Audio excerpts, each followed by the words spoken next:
기쁜 성탄을 맞이해서 주의 은혜가 여러분에게 충만하게 임하시기를 우리 주님의 이름으로 축원드립니다. 오늘은 이 성탄절 맞이해서 우리 할렐루야 찬양대에 이렇게 또 칸타타를 준비해 가지고 어떻게 보면은 우리가 어제도 제가 여러분께 말씀드렸지만 정말 동방의 박사들처럼 우리 예수님을 찾고 찾아서 주님을 만나고 난 다음에 이제 예수를 구주로 영접하고 구주로 영접했다고 한다면 우리 주님 앞에서의 증거물, 그것이 황금과 유향과 몰약이었다 그랬거든요.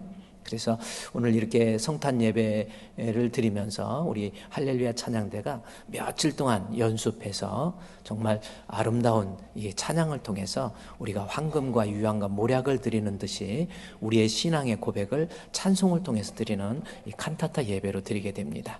그래서 여러분이 이 찬양을 드릴 때도 그냥 이렇게 그러지 마시고요. 내 마음 또 뜻, 정성 모아서 내가 하나님 사랑하는 믿음을 가진 사람답게 내 마음을 모아서 하나님 앞에 같이 찬양하는 거예요. 그래서 오늘 우리 칸타타 마지막 끝송에 내가 이렇게 보니까 할렐루야가 들어있더라고요. 그렇죠? 할렐루야 찬양할 때는 우리 같이 일어서서 찬양하는 것도 좋을 것 같습니다. 좀 다른 사람도 일어나니까 좀 수준 있는 사람들이 일어나거든요. 그래서 수준 없는 사람은 앉아 있어도 되고요. 그래서 같이 일어나서 우리 예수님이 이 땅에 오신 할렐루야라고 하는 우리 여호와를 찬양하라라고 하는 그런 찬양이니까 같이 찬양할 수 있도록 그렇게 해주시기를 바랍니다. 이 땅에 오신 우리 예수님, 오늘 말씀의 제목이요, 이 성탄절날 우리 예수님이 어떤 분이신가에 대해서 말씀의 제목이 목자로, 우리의 목자로 오신 예수님이라고 하는 말씀을 가지고 우리의 목자로 이 땅에 오신 우리 예수님을 진정으로 목자로 모시고 있다고 한다면 우리는 어떤 모습으로 우리 주님을 영접해야 될 것인지 말씀을 보자는 거지요. 자, 오늘 하나님 말씀 보도록 하겠습니다. 마태복음 2장 1절 말씀에 제가 헤롯 왕 때에 해서 헤롯에 대해서도 여러분 말씀드렸고요. 그리고 이때는 헤롯 왕 때라고 하기 때문에 때를 나타내는, 시간을 나타내는 그 부사를 해석하라고 그랬죠. 이때가 BC 4년입니다.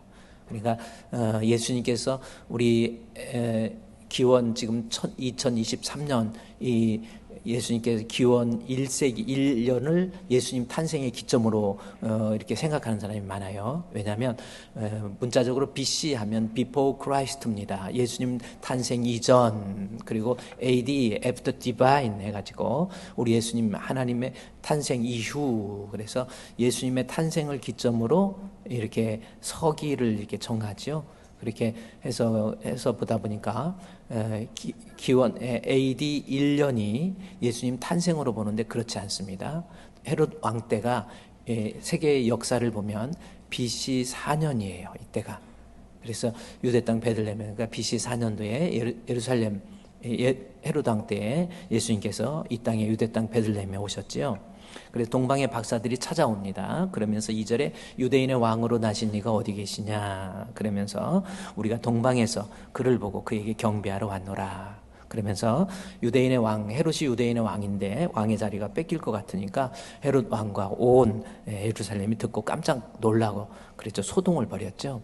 헤롯 왕의 소동과 그 예루살렘 백성들의 소동에는 약간의 차이가 있겠죠. 헤롯은 어떤 마음의 불안함과 초조함입니까? 내 자리 뺏길 것 같은, 왕자리 뺏길 것 같은 그러한 불안함과 소동, 어떤 마음의 불안함과 어떤 이러한 그러한 마음이라고 한다면 예루살렘에 있는 백성들의 소동은 그런 불안과 좀 틀립니다. 억압과 속박에서부터 우리를 구원해 주실 메시아가 진짜 오신다는 말인가 라고 하는 그러한 기대감 속에서 오게 되는 소동이었다라는 거죠. 어쨌든 예루살렘 전역, 이 유대 전역의 왕으로부터 백성에 이르기까지 어쨌든 서로 다른 감각을 가지고 소동을 일으켰다라고 하는 것 나오죠. 그러면서 헤롯 왕이 자기 자리가 위태로우니까 5절에 왕이 모든 대제사장과 백성의 서기관들을 모아서 그리스도께서 어디서 나겠느냐 묻습니다. 도대체 대제사장과 서기관, 구약의 율법에 의해서 메시아가 어디서 나겠느냐? 그래서 그리스도라고 하는 것은 구약 성경의 메시아에 대한 헬라적 번역이에요. 그러니까 메시아는 구세주라는 거거든요. 구주가 어디서 나시겠느냐? 그렇게 묻습니다. 그랬더니 이르되 5절에 유대 땅 베들레헴에 오니 선지자가 기록된 바, 그러면서 6절에서 아주 중요한 이야기를 합니다. 유대 땅 베들레헴아, 너는 유대 고을 중에서 가장 작지 아니하도다. 사실은 유대 고을 중에서 가장 작은 고을이 유대 땅 베들레헴이에요. 베들레헴이 뭡니까? 여러분은 베들레헴을 어떻게 알고 있어요? 좀 살찐 사람들을 베들레헴이라고 하잖아요. 베둘레에 햄이 좀 담겨, 베둘레에 햄이 좀 감겨져 있다. 베둘레헴 이렇게 얘기하는. 그러나 이 실제적으로 유대 땅에서의 베들레헴은 지리적으로 아주 저도 성지순례 가서 유대 땅 베들레헴을 가봤지만 그냥 조그마한 읍내, 지금은 좀 그래도 발전해서 그랬지. 이때 당시에는 아주 조그마한 고을이었다라고 하는 겁니다. 그런데 유대 땅 베들레헴에서 우리 예수님께서 메시아가 오신다라고 하는 구약의 예언이 있었다라는 것을 이야기하면서요. 그 다음에 너희에게서 다스리는 자가 나와서, 그 다음에 뭐래요? 우리 같이 한번 읽을까요? 시작. 내 백성 이스라엘의 목자가 되리라 하였음이니라 라는 거죠. 그러니까 유대 땅 베들레헴에 오신 예수님은 오늘 본문에 있는 말씀에서 보니까 성경에서 그대로 나와 있는 내용이에요. 예수님은 어떤 분으로 오세요? 이스라엘 백성들에 있어서의 목자로 오시는 거예요. 그렇죠?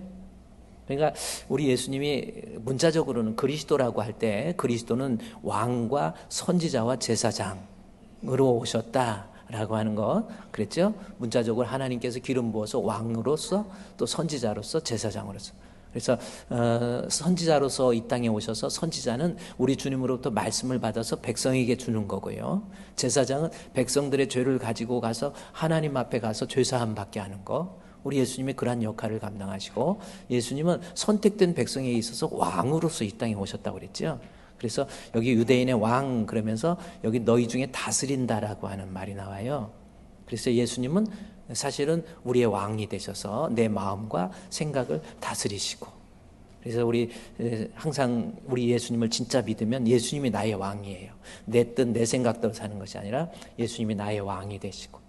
여러분, 이 성탄을 맞이해서 우리 예수님이 여러분에게, 저와 여러분에게 왕이 되시기를 우리 주님의 이름으로 축원드립니다. 예수 우리 왕이여 이곳에 오셔서. 저는 그 찬송을 참 좋아해요. 우리의 마음과 생각을 우리 예수님이 오셔서 내 마음을 주관하는 거예요. 얼마나 좋습니까? 항상 그래서 우리 예수님이 나를 다스리고 통치해서 언제나 마음에 평안이 있고 기쁨이 있고 다른 사람에게 생명을 주고 기쁨을 주고. 그래서 오늘 장로님 대표 기도하실 때도 우리에게 생명을 주는 대제사장이라고 하는 거, 그럼 뭡니까? 산돌이신 예수님께 나아가서, 여기서 산돌이라고 하는 것, 예수님을 산돌로 표현하는데 산돌이라고 하는 것은 뭐예요? 생명을 주는 돌이라는 거예요. 생명을 주는 돌. 그래서 산돌이신 예수께 나아가서 너희도 산돌처럼, 그래요. 우리도 산돌처럼, 나도 예수님처럼 다른 사람에게 생명을 주고 기쁨을 주고 평안을 주고 위로를 주고, 이런 사람 되어야 되는 거 아닙니까? 여러분 하면 어때요? 가정에서 두 부부가 살면서 남편은 아내에게 행복을 주고 기쁨을 주고 위로를 주고 막 헐뜯고 싸우고 그런 게 아니라 위로가 되고 힘이 되고, 여보 내가 당신에게 힘이 될게, 걱정하지 마. 아내도 또 여보 당신 너무 힘들지, 힘내, 내가 당신 도와줄게. 교회에서도 마찬가지예요. 성도들끼리도 또 부모와 자식 간에서도 서로 이해하고 용서하고 덮어주는 거. 그게 우리가 산돌이신 예수님께 나가서 우리에게 그러니까 하나님이, 우리 예수님이 나를 왕이 되시고 나를 다스리면 나도 내 마음에 나의 모습을 통해서 예수님의 모습이 묻어나는 거예요. 여러분, 인절미 떡 있죠? 떡 그냥 쌀로 만든 떡인데 거기에다 인절미 가루, 뭔가루죠? 콩가루를 묻혀서 먹는 거예요. 묻혀서, 그러니까 이게 뭐라고 그럴까요? 이게 뭔가가 잘 붙을 수 있는 흡착력이 있으면 잘 묻어내요. 그러니까 여러분도 그 안에 여러분 마음속에 예수로 풍성하게 채워지면 여러분의 모습을 통해서 예수가 묻어나가야 돼요. 그래서 당신 모습 보면은 정말 예수님 모습 보는 것 같아. 집사님 모습을 보면 예수님 모습 보는 것 같아. 한번 옆에 있는 사람은 그대라고 해야 되나? 당신을 보면 꼭 예수님 모습 보는 것 같습니다. 한번 해봅시다. 당신을 보면 꼭 예수님 모습 보는 것 같습니다. 아유, 당신 왜 재수 없이 오늘 내 옆에 앉았어? 이러지 마시고요.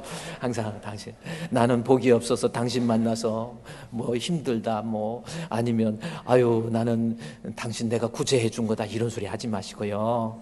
나는 당신 만나서 내게 행복이 되고 기쁨이 되고 나 그대에게 위로가 되고 힘이 될 거야. 이런 겁니다. 예수님이 이 땅에 오셨는데 또 하나 중요한 이야기를 본문에서 하지요. 5절 말씀에서 마태복음 2장 6절에서 목자가 된다라고 하는, 예수님은 우리의 목자가 되어 주신다라는 거죠. 그러면 자, 이제 이 땅에 오신 우리 예수님은 우리의 목자래요. 그러면 여기서 목자라는 의미, 물론 이 그리스도라는 말을 전체로 통괄해서 묶어서 목자로 표현하고 있는 겁니다. 그러니까 왕이시고 선지자 되시고 제사장 되심을 묶어서 목자라고 하는, 파스토라고 하는 그러한 단어로서 우리에게 설명해 주고 있어요. 예수님은 우리의 목자이세요. 그러면 목자에 대한 내용이 어떤 내용인지에 대해서 요한복음 10장에 있는 말씀을 살펴봐야 됩니다. 자, 요한복음 10장에 한번 가보세요. 마태, 마가, 누가복음, 그 다음에 요한복음이 있어요. 요한복음 10장에 있는 말씀에 보면 목자의 의미가 우리에게 잘 설명하고 있어요. 10장 10절과 11절 2절 말씀에 보면, 요한복음 10장 10절 11절 2절 말씀에 보면, 도둑이 오는 것은 도둑질하고 죽이고 멸망시키는 것뿐이요 내가 온 것은 양으로 생명을 얻게 하고 더 풍성하게 얻게 한다. 그러면서 우리 예수님이 온 것은 생명을 얻게 한다. 아주 풍성하게 얻게 한다. 이야기하면서 우리 예수님이 어떤 때 우리에게 풍성한 생명을 주는가 봤더니 11절에 나와 있죠. 우리 11절은 우리 성탄절 같이 읽겠습니다. 시작. 나는 선한 목자라. 선한 목자는 양들을 위해서 목숨을 그러니까 11절과 12절의 말씀, 다시 11절과 12절을 같이 묶어서 보면 목자라고 하는 것은 어떤 의미예요? 목숨을 버려서, 그래요. 목자의, 성경에서 말하는 목자의 개념은 자기 목숨을 버려서 10절 말씀에 생명, 그의 양으로 하여금 생명을 얻게 하고 더 풍성하게 얻게 하는 것, 이것이 우리 예수님의 목자의 개념이에요. 그러니까 우리 예수님은 어떤 분이에요? 자기의 목숨, 우리를 위해서 십자가의 대속의 죽음을 통해서 우리에게 영생을 주시는 거예요. 그게 목자의 개념입니다. 우리 주님이 나의 목자가 된다면, 우리 주님이 나의 목자가 되시면 우리 예수님이 나를 위해서 십자가에 못 박혀 죽으심으로 말미암아 내게 생명을 주시는 거예요. 여기서 생명이라고 하는 것은 이 조에라고 하는 것은 이 육신적인 생명을 얘기하는 게 아니에요. 내가 우리 예수님이 나의 목자가 되어주시면 우리 예수님은 나에게 영적인 생명, 영생을 주는 거예요. 제가 오늘 아침에 새벽기도 때도 여러분 얘기했지만, 오늘 새벽기도 때 눈이 펑펑 와가지고 우리 안수 집사님들 새벽 4시부터 와서 눈 치우고 막 염화칼슘 뿌리고, 아유 참 대단해요. 그런 모습을 보니까 눈물이 나더라고요. 그래요. 오늘 새벽기도 때 제가 그랬죠. 우리에게 영생을 주시는 우리 예수님, 생명이라는. 그래서 여러분도 금방입니다. 여기 10년 후에 안 계실 분도 많이 계실 것 같아요. 이 죽음이라는 것은 내가 피할 수가 없어요. 김일성도 죽었고, 진시황도 죽었고, 세종대왕도 죽었고요. 다 죽었어요 지금. 우리 어머니도 아버지도 돌아가시고, 원로 목사님도 돌아가시고. 죽음이라는 것이 내 주변에서 이렇게 일어남에도 불구하고 그 죽음은 나와 무관한 것으로 착각하는 거, 이게 인생이라고 하는 겁니다. 당장 장례식 갔다 와서 죽음의 사인을 자꾸 가르쳐줘도 몰라요. 우리는요, 나도 죽을 사람이에요. 죽어서 썩어 없어질 사람이에요. 그런데요, 죽은 다음에 사람이 한번 죽는 것은 정하신 것이요 그 후에 심판이 있는데, 그 심판 때 어디 가느냐, 이게 중요한 거예요. 여러분 한번 정말 지금 딱 죽었다. 그러면 지금 동물하고 달라요. 사람은 천국과 지옥이 있습니다. 근데 죽었는데 진짜 지옥 가면 그때 어떡할 거예요? 방법이 없어요. 하나님 분명히 살아계시고요. 사람이 한번 죽는 것은 정하신 것이고 그 후에 심판이 있습니다. 그 심판 때에 천국 가는 그러한 우리 주품교회 성도 되시기를 바랍니다. 그런데 그 천국 갈 수 있는 길에 대해서 우리 예수님께서 십자가에 대속해서 십자가에 못 박혀 죽으심으로 우리에게 영생을 주시는 거예요. 우리 예수님 목자라고 하는 겁니다. 그러면 우리 예수님이 선한 목자, 본문에서는 선한 목자, 그렇게 나와 있죠. 선한 목자라고. 그러면 우리 예수님이 목자로 오셨는데, 그 목자로 되신 예수님을 내가 진짜 영접해서 우리 목자를 통해서 주시는 영생을 갖게 되려면 어떻게 해야 되는 것인가? 이거 너무 중요한 거죠. 내가 양으로서 우리 주님을 목자를 통해서 얻게 될 영생을 얻기 위해서는 내가 어떻게 해야 되냐는 거죠.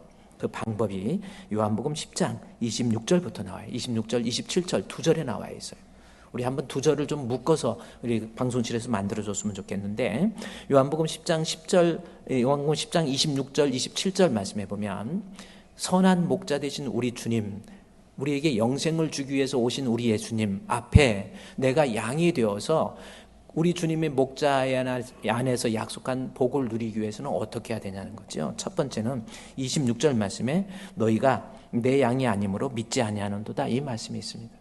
우리 예수님이 선한 목자이신데도 불구하고, 우리를 위해서 십자가에 못 박혀 죽으셨는데도 불구하고, 내가 예수를 그리스도로 나를 위해서 목숨 바치고 십자가에 대속해서 죽은 그 사실을 믿지 못하고 있다고 한다면, 이 사람은 우리 주님을 목자로 모시지 않았기 때문에 영생이라는 것도 얻을 수 없습니다. 그래서 우리 주님이 선한 목자이고 내가 양이라고 한다면 반드시 예수를 그리스도로 믿어야 돼요. 근데 예수 믿는 게 쉬운 게 아니거든요. 안 믿어요. 너희는 내 양이 아니면 안 믿습니다. 갖다가 앉혀놔도요, 앉아서 딴 생각해요. 뭐 교회 10년 20년 다녀도 주님의 양이 아니면 뭐 성령으로 시작한 듯 하는데 죽을 때 보면 육신으로 마치는 사람도 많이 있습니다. 왜 그렇습니까? 양이 아니면, 주님께서 선택하신 하나님의 양이 아니면 예수 안 믿습니다. 때려 죽여도 안 믿어요. 그러나 주님의 양이라고 한다면, 좀 속된 표현으로 때려 죽여도, 공산당이 총으로 위협하면서 너 예수 믿으면 죽인다 해도 나 예수 믿고, 폴리갑처럼 나 86세까지 우리 주님이 나를 한 번도 배신하지 않았는데 내가 어떻게 주님을 배신합니까? 그러면서 불구동 속으로 들어가는 폴리갑과 같은 초대 교부 폴리갑입니다. 그러니까 우리가 주님 목자 되신 주님으로부터 영생을 얻으려면 반드시 예수를 믿어야 돼요. 예수 믿으세요. 아멘. 할렐루야. 그래요. 오늘 이 자리에 믿음 없는 여러분들, 예수 믿으세요. 영생과 관련된 죽고 사는 문제입니다. 또 하나, 양이라고 한다면 예수를 믿지 않는다. 양이 아니면, 따라서 양은 믿어야 되는데, 그 다음에 두 번째 양이라고 한다면 뭐라고 그랬어요? 내 양은 내 음성 들어야 되는 거예요. 그러니까 우리 주님을 선한 목자로 모셨다고 한다면 우리 주님이 주시는 음성을 들을 줄 알아야 돼요. 그러니까 이 땅에 살면서 우리 예수 그리스도를 믿고 이 땅에 살면서 우리 주님이 주신 말씀을 통해서 주님의 음성을 들어야 돼요. 그래야 이 험한 세상에서 승리할 수 있는 거예요.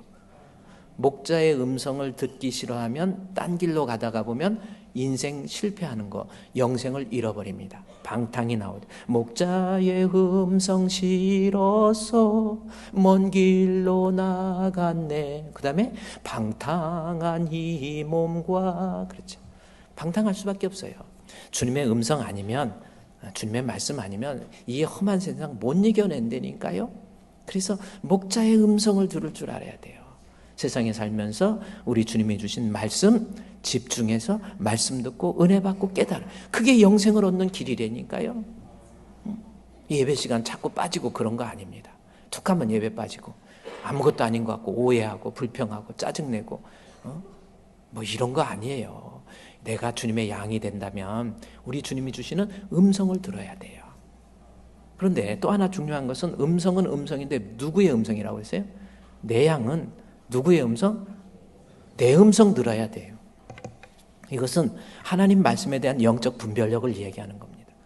말씀이 선포되는데도 불구하고 이 말씀이 하나님께서 주시는 생명의 말씀인지 마귀가 주는 말인지 구별을 못하는 사람, 말씀에 대한 영적 분별력이 없어요. 교회라고 똑같은 교회가 아닙니다.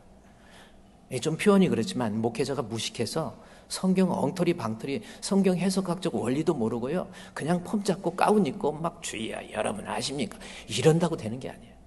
이게 정말 하나님께서 이 텍스트, 이 말씀을 통해서 저자가 정확하게 의도하는 내용인지 아닌지 구별할 줄 알아야 돼요. 내 양은 내 음성 들어야지요. 어디 사람의 음성 듣고 어디 귀신의 소리 듣고 어디 마귀의 점쟁이 소리 듣고 쫓아다니질 않나. 어디 막 무식한 이단인 교주들의 말 듣고 쫓아가고 정명석이처럼 그렇게 쫓아다녀갖고 가정 망하고 인생 망하고 그게 재산 다 뺏기고 그게 무슨 짓입니까? 주님의 음성을 구별할 줄 알아야지요. 아닙니까? 주님의 음성을 구별할 줄 알아야 돼요. 이 팔레스타인 지역에서 양을 수백 마리씩 키워요. 목자가 수백 마리씩 키우고 목자가 여러 마리 키우다가 길을 잃어버린 양이 있어요. 그러면 여럿이 가서 이제 길 잃어버린 양을 찾습니다. 그런데 양 수백 마리 중에서 이게 내 양인지 쟤네 집 양인지, 양이라고 우리 집 양은 틀리겠대요. 아니에요. 다 비슷하잖아요. 그래서 이 헤매는 양을 찾았어. 이게 누구네 양인지 이제 찾아내야 될 것 같잖아요. 어떻게 찾는 줄 아세요? 어떻게 찾을까요? 이게 돌아다니는 헤매는 양을 잡아서 이게 누구네 집 양인지, 이 집인지 저 집인지 이게 구별을 못해요. 이게 누구네 건지 알 수 있는 방법이 뭔지 아세요? 잘 모르겠어요? 물어볼 양한테, 양아, 너 누구네 집 양이냐? 몰라, 막 그럴 것 같아요. 근데 구별할 수 있는 방법이 뭔지 아세요? 실제로 그 광야에서 흩어져 있는 그 양떼들을 잃어버렸을 때 그 양으로 하여금 주인을 찾아줄 때 주인을 앞에 여럿이 세워놔요. 그리고 다른 거 필요 없습니다. 아무것도 아니에요. 각자의 주인의 소리를 내는 거예요. 어떤 거는 이렇게 잘하죠. 이렇게 어떤 사람은 뭐 이러기도 하고.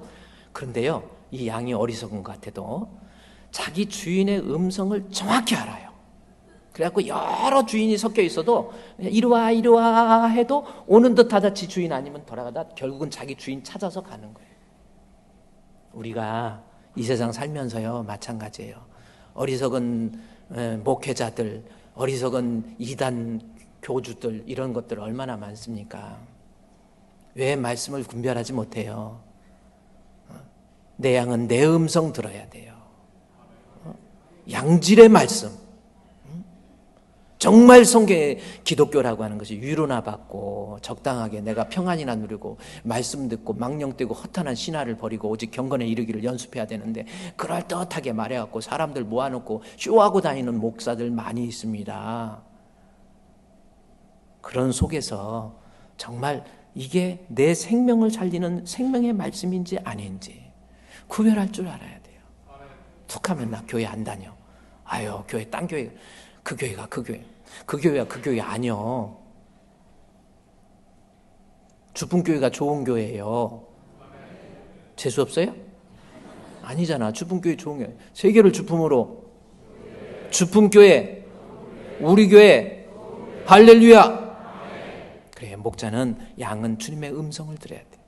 하나만 또 제목 보도록 하겠습니다. 27절에 내 양은 내 음성을 들으며, 10장 27절이죠.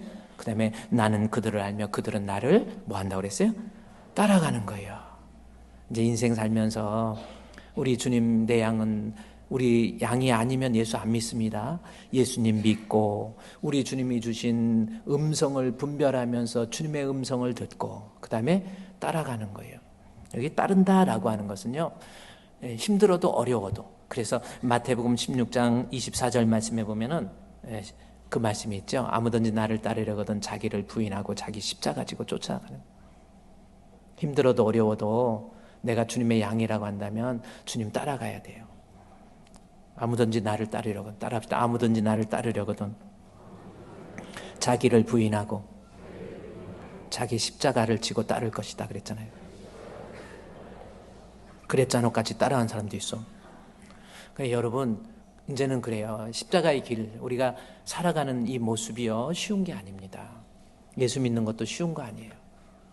그저 내가 물질을 좀 잃어버려도, 또 세상에서 내가 좀 힘들고 피곤해도 우리 주님 앞에 십자가를 내가 지고 주를 따라가리라. 이제부터 예수로만 나의 구주 삼겠네. 할렐루야. 조금 힘들어도 어려워도 신앙생활 감당하는 거예요. 우리 직분자들도요. 그래서 이번 작년에 안수 집사님, 장로님, 권사님 새로 뽑았는데, 제가 이 안수 집사님들, 권사님들 이렇게 뽑아놓고 느낀 게 있다고 한다면, 그렇게 몇 주 동안 교육을 해요. 아주 인텐시브하게 교육을 했어요. 교육을 시키고 나중에 이렇게 보고 열심히 예배 생활 어떻게 하고 기도 생활 어떻게 하고 봉사 생활 어떻게 하고 그렇게 훈련시켰을 때 아멘 해가지고요. 지금 제 서재에 보면 서약서까지 있어요. 저는요 그렇게 할 거예요. 새벽 기도도요 할 거예요. 그랬더니 딱 2번 나오고 1번 나오고 지금까지 뭐 아무렇지도 않아요. 그래서 야, 저 권사 새로 된 분인데 저분 재교육이 필요하다라는 뭐 지금 눈 마주친 사람 말하는 게 아니라 그런 생각이 들게 만들지 마세요. 조금 힘들어도 어려워도 이제는 직분 감당하세요. 그래야 되지 않습니까? 기도하겠습니다. 하나님, 목자로 오신 우리 주님, 우리가 마음속 깊은 곳에서 영접할 수 있도록 도와주시옵소서. 예수님의 이름으로 기도드리옵나이다. 아멘.